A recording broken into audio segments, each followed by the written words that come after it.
오늘 우리에게 주시는 말씀 함께 보도록 하겠습니다. 신약성경 누가복음 15장 17절에서 32절까지 말씀입니다. 신약성경 누가복음 15장 17절서부터 32절까지 말씀이 되겠습니다.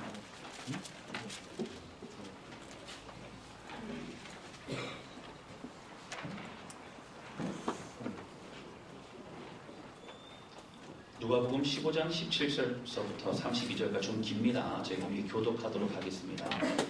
제가 먼저 읽겠습니다. 이에 스스로 돌이켜 이르되 내 아버지에게는 양식이 풍족한 품꾼이 얼마나 많은가. 나는 여기서 주려 죽는구나. 내가 일어나 아버지께 가서 이르기를 아버지 내가 하늘과 아버지께 죄를 지었사오니 지금부터는 아버지의 아들이라 일컬음을 감당하지 못하겠나이다. 나를 품꾼의 하나로 보소서 하리라 하고 이에 일어나서 아버지께로 돌아가니라. 아직도 거리가 먼데 아버지가 그를 보고 친근히 여겨 달려가 그를 안고 입을 맞추니 아들이 이르되 아버지 내가 하늘과 아버지께 죄를 지었사오니 지금부터는 아버지의 아들이라 일컬음을 감당하지 못하겠나이다 하나 아버지는 종들에게 이르되 제일 좋은 옷을 내어다 입히고 손에 가락지를 끼우고 발에 실을 신지라. 그리고 살찐 송아지를 끌어다가 잡으라. 우리가 먹고 즐기자. 이 내 아들은 죽었다가 다시 살아났으며 내가 잃었다가 다시 얻었노라 하니 그들이 즐거워하더라. 마다들은 밭에 있다가 돌아와 집에 가까이 왔을 때에 풍악과 춤추는 소리를 듣고 한 종을 불러 이 무슨 일인가 물으되 대답하되 당신의 동생이 돌아왔음에 당신의 아버지가 건강한 그를 다시 맞아들이게 됨으로 인하여 살찐 송아지를 잡았나이다 하니 그가 노하여 들어가고자 하니 아니하거늘 아버지가 나와서 보는데 아버지께 대답해 이르되 내가 여러 해 아버지를 섬겨 명을 어김이 없거늘 내게는 염소 새끼라도 주어 나와 내 벗으로 즐기게 하신 일이 없더니 아버지의 살림을 형제들과 함께 상태어버린 이 아들이 돌아오매 이를 위하여 살찐 송아지를 잡으셨나이다. 아버지가 이르되 예 너는 항상 나와 함께 있으니 내 것이다 내 것이로되 이 내 동생은 죽었다가 살아났으며 내가 잃었다가 얻었기로 우리가 즐거워하고 기뻐하는 것이 바라답니다 하니라. 할렐루야. 네. 여러분 한 주간 주님의 은혜로 승리하셨을 줄로 믿습니다. 여러분 다시 모여서 하나님께 예배드리고 다시 모일 수 있어서 예배드리고 여러분 이것이 훨씬 은혜인 줄로 믿습니다. 우리 하나님 앞에 큰 영광의 박수 올려드리고 예배드리고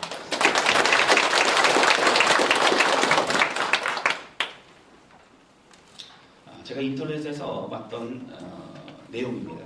어떤 남자분이 산을 좋아하시는 분인 것 같아요. 이분이 쓰신 글인데 다분히 남자의 입장에서만 쓴 글입니다. 그냥 편하게 들으시면 될 것 같습니다. 제목은 산이 마누라보다 좋은 이유라고 하는 겁니다. 제가 마누라라고 하는 것을 사전을 찾아보니까 아내를 일컬을 때에 허물없이 부를 때 한다고 하지만 허물없이 불러도 좀 안 좋은 것 같은 아내라고 제가 바꿔서 이렇게 함께 읽어드리도록 하겠습니다. 산은 언제나 나를 반겨주고 안아준다. 그러나 아내는 안아주고 싶을 때만 안아준다. 산은 내가 바빠서 찾아주지 않아도 아무 말 없이 나를 기다려준다. 그러나 아내는 내가 야근만 해도 전화통이 불이 난다. 산은 사계절 새 옷을 갈아입고 새로운 모습으로 나를 기다린다. 그러나 아내는 사계절 몸빼 입고 나를 기다린다. 산은 나에게 아무것도 바라지 않는다. 그러나 아내는 내가 만능 맥가이버가 되기를 바란다. 산은 바람소리, 물소리, 새소리 등 자연의 노래가 있다. 그러나 아내는 마냥 잔소리와 바가지만 늘어놓는다.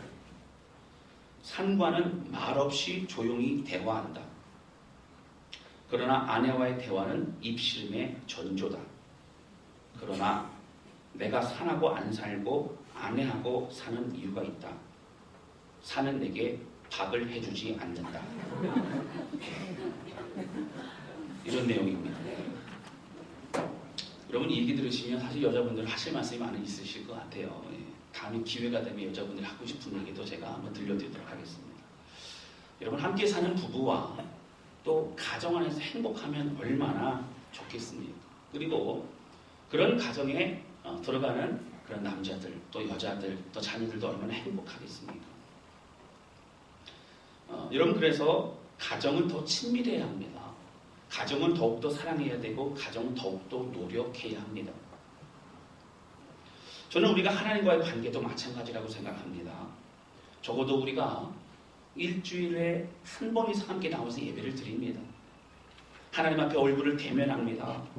예배를 드리면서 그 예배를 통해 하나님께 마음껏 우리의 고백을 올려드리고 또 주시는 은혜를 충만히 받는다면 이것이 얼마나 큰 행복이겠습니까? 여러분 교회 올 때마다 하나님의 주실 은혜를 기대하고 그리고 만나는 사람들이 보고 싶어지고 이런 아름다운 교회와 또 성도들이 되실 수 있기를 주님의 이름으로 축원합니다. 믿는 그리스도인들이 신앙생활을 하면서 가장 중요하게 생각해야 될 것이 무엇이냐고 물어본다면 단연코 저는 예배라고 말해야 할 것입니다. 믿지 않는 사람들에게는 가장 중요한 것은 복음입니다. 복음을 통해서 먼저 예수 그리스도를 영접하고 하나님의 자녀가 되어야 됩니다. 그런데 하나님의 자녀가 된 우리는 하나님과의 소통, 하나님과의 모든 관계, 모든 시간들은 예배를 통하여 출발할 수 있습니다. 그래서 예배를 통해 모든 신앙생활이 시작되어지고 그로 인해 모든 것이 이제 이루어질 수 있습니다. 그래서 걱정과 근심도 낙심과 좌절도 기대와 기쁨도 예배를 통해서 회복이 되어지고 그리고 하나님의 은혜를 경험할 수 있다고 하는 것입니다. 여러분 만약에 우리 삶에 어떤 어려움이 있으십니까? 여러분 낙심할 것이 있으십니까? 새로운 은혜를 사모하십니까? 여러분 예배를 통해서 살아계신 하나님을 더욱더 깊이 만나시기를 주님의 이름으로 축원합니다. 성경에는 직접적으로 예배의 중요성을 강조하는 말씀이 참 많습니다. 뿐만 아니라 여러 비유를 통하여서 그리고 여러 설명을 통하여서도 성경의 예배의 중요성, 예배를 어떻게 드리는 것인지를 나와 있는 것 참 많습니다.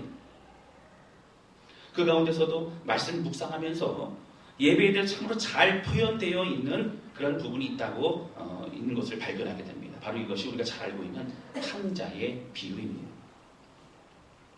사실 이 말씀은 예배에 대해서 말하기보다는 잃어버린 아들을 향한 안타까움을 가지고 있는 그러한 아버지의 심정을 드러낸 것이 바로 탕자의 비유입니다. 저는 오늘 이 말씀을 통해서 우리 예배가 더욱더 새로워지기를 기도합니다. 여러분 우리의 마음과 자세가 바뀌어지고 예배를 통해서 어떻게 우리 주님을 만나야 되는지도 함께 깊이 상고하는 그런 시간이 될 수 있기를 바랍니다. 본문의 배경 보시면 우리가 잘 알고 있는 말씀입니다. 이런 탕자의 비유입니다.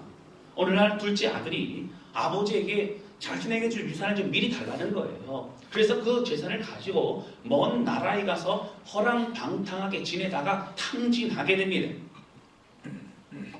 그리고 마침 기근이 들었습니다. 그 나라의 기근 가운데 고생하다가 아버지가 있는 집을 생각하게 됩니다. 그리고 종이라도 노예라도 나를 받아주시기를 원합니다. 나는 지금 굶고 있습니다. 그런 마음으로 아버지께로 돌아가게 됩니다. 그러나 아버지는 그 아들을 따뜻하게 맞이했습니다. 좋은 것을 입혀주었고 잔치를 베풀어서 그 기쁨을 함께 하였다고 하는 것입니다. 그러므로 본문의 말씀을 함께 나누기 원하는 것은요. 첫 번째는 아버지께 나아가는 것이 예배의 시작이라고 하는 것입니다. 여러분 오늘 본문의 말씀 탕자의 비유를 통해서 예배를 새롭게 살펴볼 텐데요. 예배란 무엇입니까? 여러분 신앙생활의 본질이고 그리고 시작입니다. 예배는 하나님과의 만남입니다. 내가 누구인지를 또한 그 정체성을 확인할 수 있는 가장 중요한 시간이 예배입니다. 그래서 예배를 통해서 내가 하나님의 자녀임을 깨닫게 됩니다. 예배를 통해서 내가 용서받은 자라는 그런 감격을 얻게 됩니다.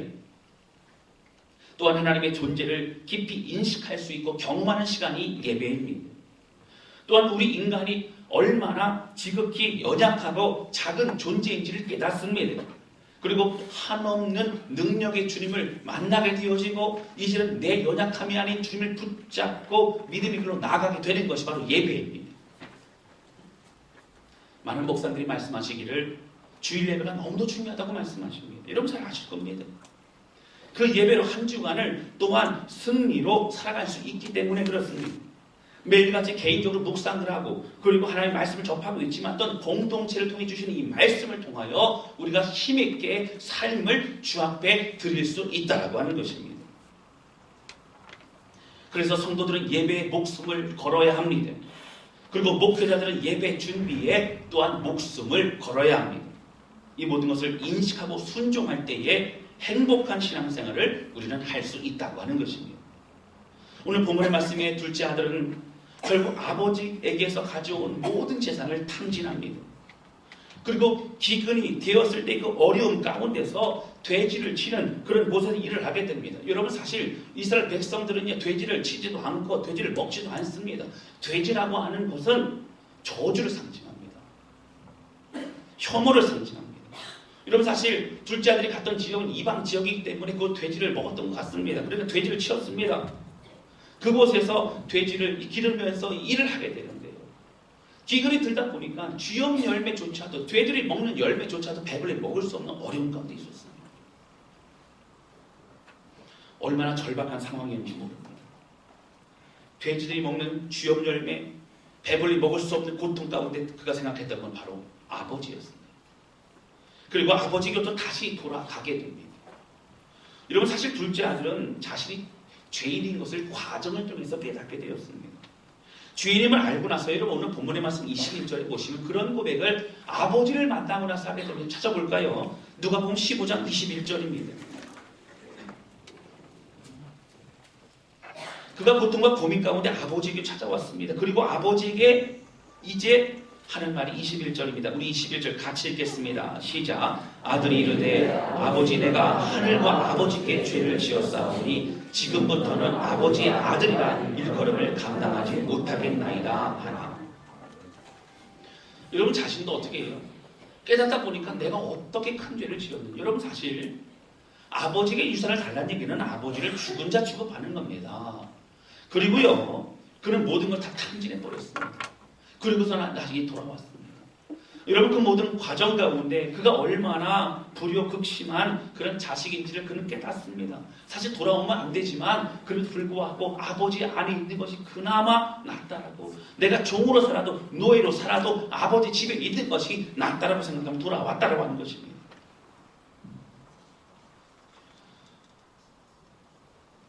죄송함을 이루 말할 수 없었지만 이젠 아버지 없이는 살 수 없음을 그는 깨달았습니다.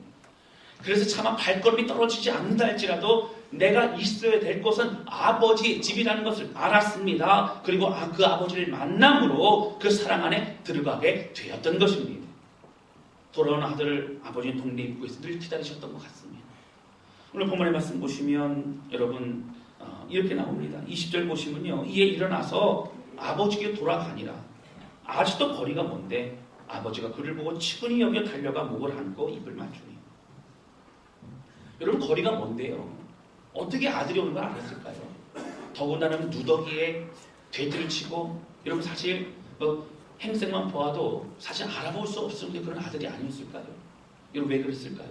바로 늘 동네 어귀에서 입구에서 늘 아들 기다렸던 아버지의 모습이었다고 하는 것입니다.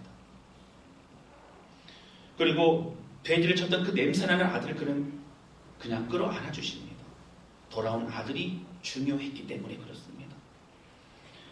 다시 찾아온 아들, 아버지 없이 살았던 삶이 고통이었고 의미 없는 삶이었음을 깨닫는 것만으로도 아버지는 감사했습니다. 내가 돌아왔구나, 내 아들이 왔구나 라고 하면서 그 아버지는 옷을 입혀주셨고 신을 신겨주셨고 가락지를 끼워주셨습니다. 완전한 신분의 회복을 허락해 주었습니다. 여러분 가장 좋은 옷이라는 것은요 가장 귀한 신분을 말합니다. 여러분 반지를 뭐를 얘기합니까? 아버지의 권위가 너의 권위라고 얘기하는 겁니다. 가락지를 쥐어줬다는 얘기는 아들로 회복시켜 줬다는 얘기입니다. 여러분 당시에요 그 옛날에는 어땠습니까? 여러분 사실 총리나 왕이나 반지를 가지고 있었고요. 그리고 조서를 꾸며서 마지막에 인장을 찍을 때 뭘로 했습니까? 반지에 도장이 있기 때문에 반지로 찍었습니다. 그 정도 반지라는 의미는 권위를 상징합니다. 위치를 상징합니다. 신을 시켜줬다는 얘기는 노예나 종이 아닌 아들로 받아줬다는 얘기입니다. 그리고 큰 기쁨의 그 마음을 동네 잔치로 이제 베풀게 됩니다. 저는 이 잃어버린 아들을 찾는 아버지의 모습, 탕자의 비유를 보면 볼 때마다 이것이 참된 예배임을 깨닫게 됩니다. 그 아버지 하나님을 만나는 것입니다. 여러분, 예배라는 것은 그냥 만나는 것이 아니고요. 둘째 아들의 고통과 눈물 가운데 주님 만나고 싶어서, 아버지 만나고 싶어서 깨어진 상한 마음을 가지고 와서 그 아버지로부터 회복받는 그것이 우리의 예배가 되어져야 된다고 하는 것입니다. 둘째 아들과 같이 방황하던 우리의 마음을 그 기다리신 그 사랑의 아버지를 만나는 것이 예배라고 하는 것입니다. 차마 다가갈 수 없고 아들이라 칭함을 받을 수 없는 죄인인 그 아들을 그 죄인을 아들이라고 말씀하시고 그의 권세와 능력을 주시고 회복의 은혜를 주시는 그 아버지를 만나는 것이 예배입니다. 또는 아버지 앞에 나온 우리 자신을 온 성도들과 또 온 천군 천사들과 함께 기뻐하는 잔치, 셀러브레이션, 축제가 바로 우리의 예배라고 하는 것입니다. 여러분, 그런데 이 축제의 예배, 감격의 예배를 드리기 위해서 가장 먼저 우리가 해야 될 것이 있습니다. 다른 것이 아니라 오늘 둘째 아들과 같이 아버지께로 돌아가는 것입니다. 여러분, 처음에 아버지의 상속을 가지고 나왔을 때는 둘째 아들은요, 아버지가 기억되지도 않고 아버지가 보이지도 않았습니다. 다른 것이 눈에 들어왔고 다른 것이 진리인 것처럼 보였고 다른 것이 좋아 보였습니다. 그러나 참으로 안식해야 될 곳은 고통과 고생과 고난 가운데 아버지가 있는 곳이 내가 있어야 될 것이고 참된 안식을 바로 그 아들은 깨달았다고 하는 것입니다. 참된 안식은 아버지 품이었습니다. 참된 평안과 기쁨이 있는 곳은 아버지가 계신 곳임을 깨닫고 그곳으로 달려갔다고 하는 것입니다. 여러분, 삶에서 가장 중요한 것은요, 하나님과 우리와의 관계입니다. 하나님께로 나아가는 것이 얼마나 중요한지 모릅니다. 여러분, 예배를 통해서 우리 주님을 만나면요, 그 모든 것들이 여러분 해결되어지고 믿음 안에 승리할 수 있습니다. 사람들은 문제를 볼 때 문제가 커버져 보이지만 문제보다 더 크신 주님을 만나면 그 문제는 주님이 주시는 믿음과 은혜 안에서 여러분 승리하게 되는 줄로 믿습니다. 여러분, 오병의 기적도 마찬가지입니다. 물고기 2마리와 보리떡 5개입니다. 여러분, 물고기 2마리와 보리떡 5개로 여러분 무엇을 할 수 있겠습니까? 여러분, 오병이요, 당시에 남자들만 장정들만 5,000명이 먹었던 그 장소에 있었던 사람들은 적어도 10,000명 이상의 사람들이 모였을 것이라고 신학자들은 얘기합니다. 그러면 물고기 2마리와 보리떡 5개를 숫자를 우리가 생각해보면 2 플러스 5는 여러분 뭐죠? 잘 모르시는 거 제가 말씀드리면 7입니다. 7. 2 플러스 5는 7이죠. 그럼 2 플러스 5, 7로 이런 뭘 할 수 있겠습니까? 그런데 여러분, 여기는요, 그 2 플러스 5가 아니고 2 플러스 5 플러스 예수님이 계신다고 하는 거죠. 여러분요, 그 예수 그리스도 안에 그 손에 2 플러스 5가 들려지면요, 5,000명이 먹고도 남아요. 10,000명 이상이 배불리 먹고도 12바구니가 남았다라는 놀라운 역사가 우리 가운데 주어지게 되는 줄로 믿습니다. 우리의 인생도 또 막막함도 답답함도 식어진 열정과 마음도 작아져버린 믿음도 우리 주님 만나서 그 손에 들려지게 되어지면 우리의 삶이 회복이 되는 것입니다. 그래서 우리를 기다리시는 아버지께로 우리는 나아가야 합니다. 그 은혜 앞에 나아가야 되는 것입니다. 여러분, 그런데 우리가 몸만 교회 예배실로 오면 안 됩니다. 우리의 마음도 함께 와야 합니다. 그 주님의 품으로 달려가야 합니다. 마음의 중심도 드리고 주님을 만나야 합니다. 감격의 만남이 있어야 합니다. 목마름으로 달려 나와야 합니다. 아버지 없이는 살 수 없음을 고백하는 그런 우리의 마음속 깊은 것에서 흘러나오는 그런 목마름과 주님을 향한 갈망이 우리 가운데 계속적으로 고백되어질 수 있기를 주님의 이름으로 축원합니다. 여러분, 그럼 두 번째 우리가 살펴볼 거는요, 나는 종인가 나는 아들인가 여러분 고민해 보셔야 합니다. 제가 한 가지만 말씀드리고 계속 진행합니다. 여기서 큰 아들, 작은 아들, 뭐 이렇게 아들 얘기를 하니까요, 좀 오해하신 분들도 계시고 또 시편 2편 7절에 보면 여러분 잘 아시는 찬양의 가사가 있습니다. 제가 읽어드리면요. 내가 여호와의 명령을 전하노라. 여호와께서 내게 이르시되 너는 내 아들이라. 오늘 내가 너를 낳았도다. 아멘. 이렇게 나와 있어요. 오늘날 내가 너를 낳았도다. 너는 내 아들이라. 아들이라 하지 않으니까 어떤 분들은 저는 여자인데요. 저는 딸은 안 들어갑니까? 남자만 들어갑니까? 아들만 들어가면 그럴 수 있어요. 여러분 성경은 왜 굳이 아들에 대해서 강조를 많이 할까요? 이것은 남자만 중요하다는 얘기가 아닙니다. 당시에 상속을 받는 사람은 아들이었습니다. 그러다 보니까 상속이라는 얘기는 무슨 얘기지요? 아버지의 것을 그대로 유업으로 받는다는 얘기입니다. 그러다 보니까 아버지의 권위, 아버지의 권능, 아버지의 재산, 아버지의 사람들, 아버지의 모든 것들이 누구에게 주어진다고 아들에게 주어진다는 의미를 강조하기 위해서 아들을 그렇게 설명하고 있는 것을 볼 수 있다고 하는 것입니다. 오늘 우리는요. 그래서 너는 내 아들이라 그런 고백이 있다면 너는 내 딸이라는 고백으로 들으실 수 있기를 바랍니다. 오늘 그래서 나는 아버지의 그런 유업을 아버지의 상속을 받은 자로 그 능력과 권위와 은혜로 나는 살아갑니다. 고백하려면 믿음으로 승리할 수 있기를 주님의 이름으로 축원합니다. 그럼 갈라디아서 4장 1절부터 7절 말씀 좀 볼까요? 갈라디아서 4장 1절부터 7절입니다.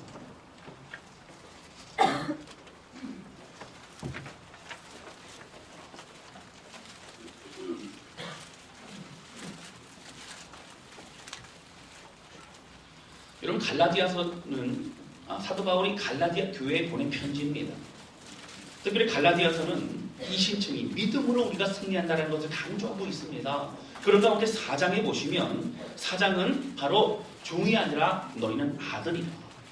아들은 하나님의 유업을 받는 자라. 이런 내용 굉장히 강조하고 있습니다. 여러분 그런 가운데 4장 1절부터 7절 가운데 여러분 3절 말씀 보시겠습니다. 이와 같이 우리도 어렸을 때에 이 세상의 초등학문 아래에 있어서 종노릇하였더니 여러분 이 땅에 살아갈 때 우리가 종노릇하는 그런 사람이었다는 거예요. 그런데 여러분 4절 보세요. 때가 참에라고 나옵니다. 이 때가 참에는 무엇입니까? 바로 하나님의 때에 여러분 하나님의 때에 말씀하신 것이 바로 이루신 것이 십자가의 사건입니다. 하나님이 그 아들을 보내사 여자에게 나게 하시고 율법 아래에 나게 하신 것은 5절입니다. 이제 율법 아래에 있는 자들을 속량하시고 구원하시고 우리로 아들의 명분을 얻게 하려 하십니다. 여러분 우리가 누구죠? 바로 예수 믿는 사람들입니다. 우리로 아들의 명분을 얻게 하려 하십니다. 그런데 여러분 그 아들의 명분이 어떤 건지 아세요? 이름만 아들이 아닙니다. 여러분 6절 보세요. 우리 6절 같이 읽겠습니다. 시작. 너희가 아들이므로 하나님이 그 아들의 영을 우리 마음 가운데 보내사 아빠 아버지라 부르게 하셨느니라. 여러분 옛날에 그 개혁 성경을 보게 되면요 아바 아버지 이렇게 되어 있어요. 이스라엘 백성들이 그들의 발음으로 보면 아버지를 부를 때에 여러분 한국 사람은 아빠라 부르죠. 그들은 아파라고 합니다. 아파. 그래서 아바 아버지 사실 원어대로 하면 아파 아버지 그런 얘기입니다. 여러분 사실 비슷하죠. 아빠를 부르는 가정한 것이 바로 아빠 아파 이런 얘기입니다. 오늘 그냥 아들의 명분만 준 게 아니고 아버지를 바로 아바 아버지, 아빠 아버지라고 부를 수 있는 그런 권세를 허락해 주었다. 분명히 성경 우리에게 말하고 있는 것을 볼 수 있습니다. 여러분 그리고 가장 중요한 7절입니다. 우리 7절 말씀 같이 읽겠습니다. 시작. 그러므로 내가 이후로는 종이아니요 아들이니 아들이는 하나님을 유업을 받지 못하니라. 아멘. 여러분 여기 보시면요. 그러므로 내가 이후로는 종이 아니요. 여러분 종은 뭐죠? 여기 말한 종은요 다른 것이 아니라 노예를 말합니다. 소망 없이 그냥 살아가고 일만 하는 노예를 말합니다. 여러분 여기 종은요 사도 바울이 말하는 예수 그리스도의 종된 나 바울이라고 말하는 그런 종이 아닙니다. 그 종은요 여러분 제가 몇 번 언급해 드린 것처럼 귀뚫은 종입니다. 귀뚫은 종은 이제 6년 7년 동안의 종의 생활을 마감하게 되어지고요. 여러분 7년째 되면 풀어줘야 됩니다. 근데 풀어줘야 되는데 집을 나가라 보니까 주인이 너무 좋은 거예요. 그 주인이 내 평생을 주인을 섬기고 싶으냐고 자원하여서 종이 되는 겁니다. 그 종에게는 귀를 뚫습니다. 그래서 이 종은 바로 누구의 소유고 누구의 집의 사람이라고 하는 표시를 합니다. 그런데 그 종은 그냥 이전과 같은 종살이가 아니라 아들과 같은 대우를 받습니다. 아들처럼 사랑으로 함께하는 삶을 살아가는 그 종입니다.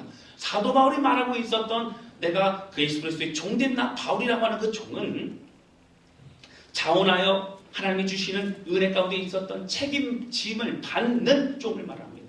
여기서 종은 뭡니까? 너는 이제 종이 아니라는 얘기는 무엇입니까? 소망 없이 끌려다니는 인생, 그냥 일만 하는 인생, 그런 기쁨이 없는 인생을 말합니다. 이제 이런 종이 아니요. 누구라고요? 아들이니. 아들이면 하나님으로부터 말미암아 뭘 얻는다고요? 유업을 받을 자니라. 할렐루야. 그럼 이것이 우리 신앙생활입니다. 유업을 받는다는 얘기는 주님 권세, 누구 권세요? 할렐루야. 내 권세입니다. 주님의 기쁨, 누구의 기쁨이요? 내 기쁨이에요. 주님의 사랑, 누구의 사랑이라고요? 내 사랑입니다. 여러분, 주님을 향한 우리의 마음이 회복되어지는 겁니다. 오늘 둘째 아들이 아버지를 만나서 이제 나는 종으로 살겠습니다. 종으로 살아도 부족합니다. 라고 말한 그때에 가락지를 끼워주고 옷을 입혀주고 그 신을 신겨줬던 것이 바로 이제 아들로 회복되어지는 그런 놀라운 은혜의 현장이라고 하는 것입니다. 사랑하는 성도 여러분, 오늘 우리 예배가 아버지 하나님을 만나는 예배가 되시기를 주님의 이름으로 축원합니다. 여러분, 너무나 중요한 말씀입니다. 아버지라 부를 수 있는 것이 큰 특권이라고 하는 것입니다. 여러분 한번 좀 상상해 보시기 바랍니다. 제가요, 만약에 저희 사모랑 같이 이제 안양천변을 이렇게 걷고 있습니다. 근데 모르는 어떤 아이가 와가지고 저한테 와서 아빠라고 이렇게 했습니다. 여러분, 그럼 일이 굉장히 복잡해집니다. 저희 사모는 너는 누구냐 물어볼 것이고, 왜 아빠라고 부르니? 물어볼 겁니다. 엄마는 어디 있니? 엄마는 누구니? 뭐 이렇게 물어볼 수도 있겠습니다. 굉장히 일이 복잡해지고 상상하게 될 수 있습니다. 그런데요, 또 저희 집에 제가 갔는데요, 저희 아이들이 아저씨 이러면 또 굉장히 복잡해집니다. 사장님 이래도 더 곤란해집니다. 저희 아이들은 그냥 아빠 그러면 됩니다. 그냥 문제가 해결됩니다. 치킨을 먹고 싶어도 아빠, 힘든 일이 있어도 아빠, 용돈을 달라고 해도 아빠, 아빠만 하면 되더라고요. 그러면 뭐 문제가 해결이 됩니다.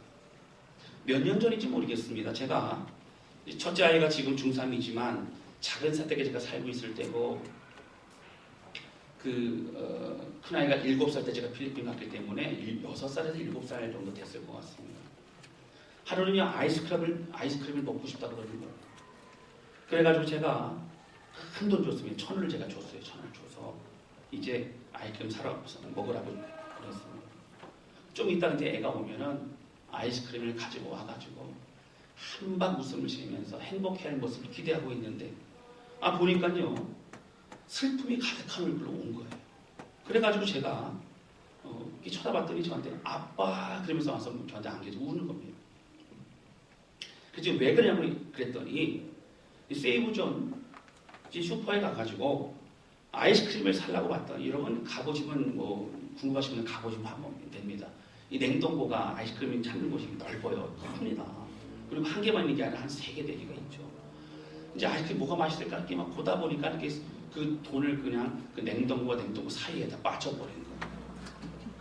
사러 왔는데 이거를 빠치고, 그리고 사지도 못하고 돈은 저기 있는데 자기 힘으로 어떻게 할 수 없고, 그러니까 안타까운 겁니다.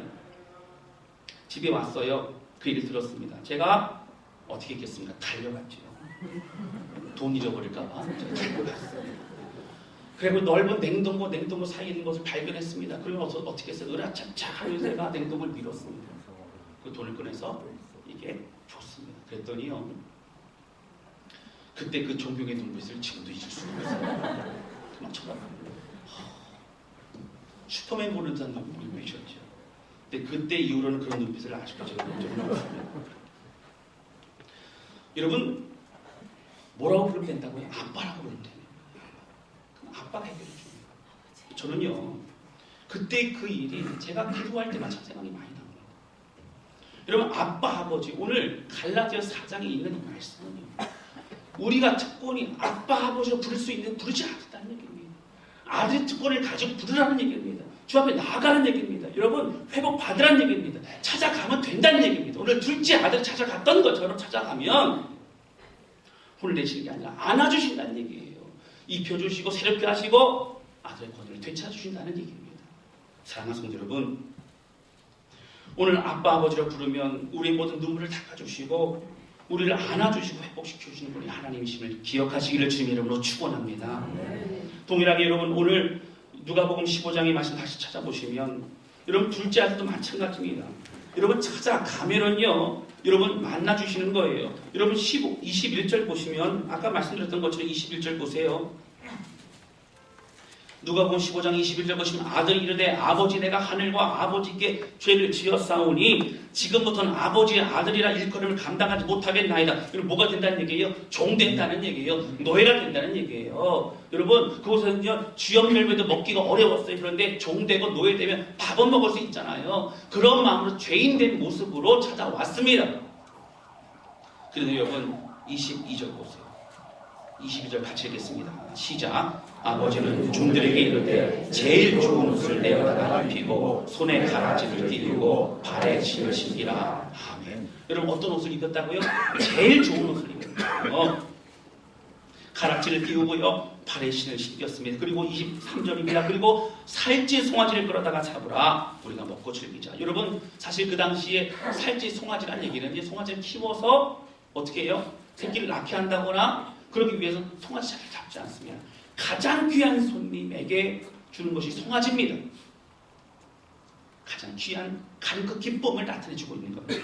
그리고 중요한 이제 24절입니다. 같이 읽겠습니다. 시작. 이 내 아들은 죽었다가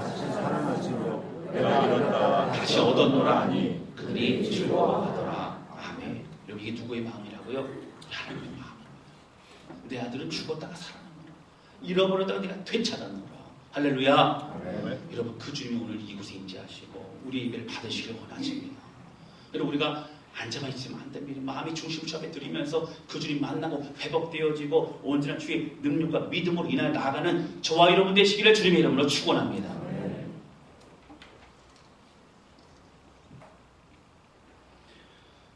기쁨과 감격을 잃어버린 억지로 어쩔 수 없이 사는 그런 인생과 같은 여러분 자유가 없는 의욕과 열정이 없는 노예와 같은 인생, 여러분 우리 인생은 아닙니까?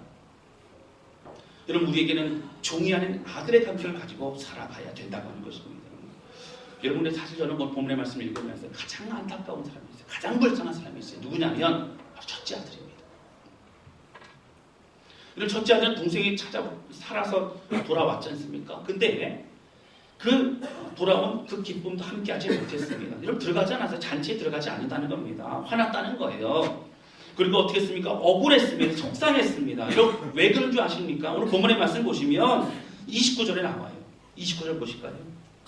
여러분 사실 첫째 아들은요 아들로 산 게 아니고 뭘로 살았다고요? 종으로 살았어요. 종으로요. 29절 우리 같이 읽겠습니다. 시작. 아버지께 대답하여 이르되 내가 여러 해 아버지를 섬겨 명을 어김이 없거늘 내게는 영성이라도 주어 나와 내 것으로 즐기게 하신 리 없더니. 여러분 지금 큰아들이요 뭘 잘하려고 했었죠? 여기 보시면요 이제 29절 보시면 내가 여러 해를 아버지를 섬겼습니다. 아버지를 섬긴 일 명을 어기지 않았어요. 여러분 열심히 됐어요. 여러분 이 세 가지는 뭐 누가 하는 거죠? 여러분 종이 하는 거죠. 노예가 하는 겁니다.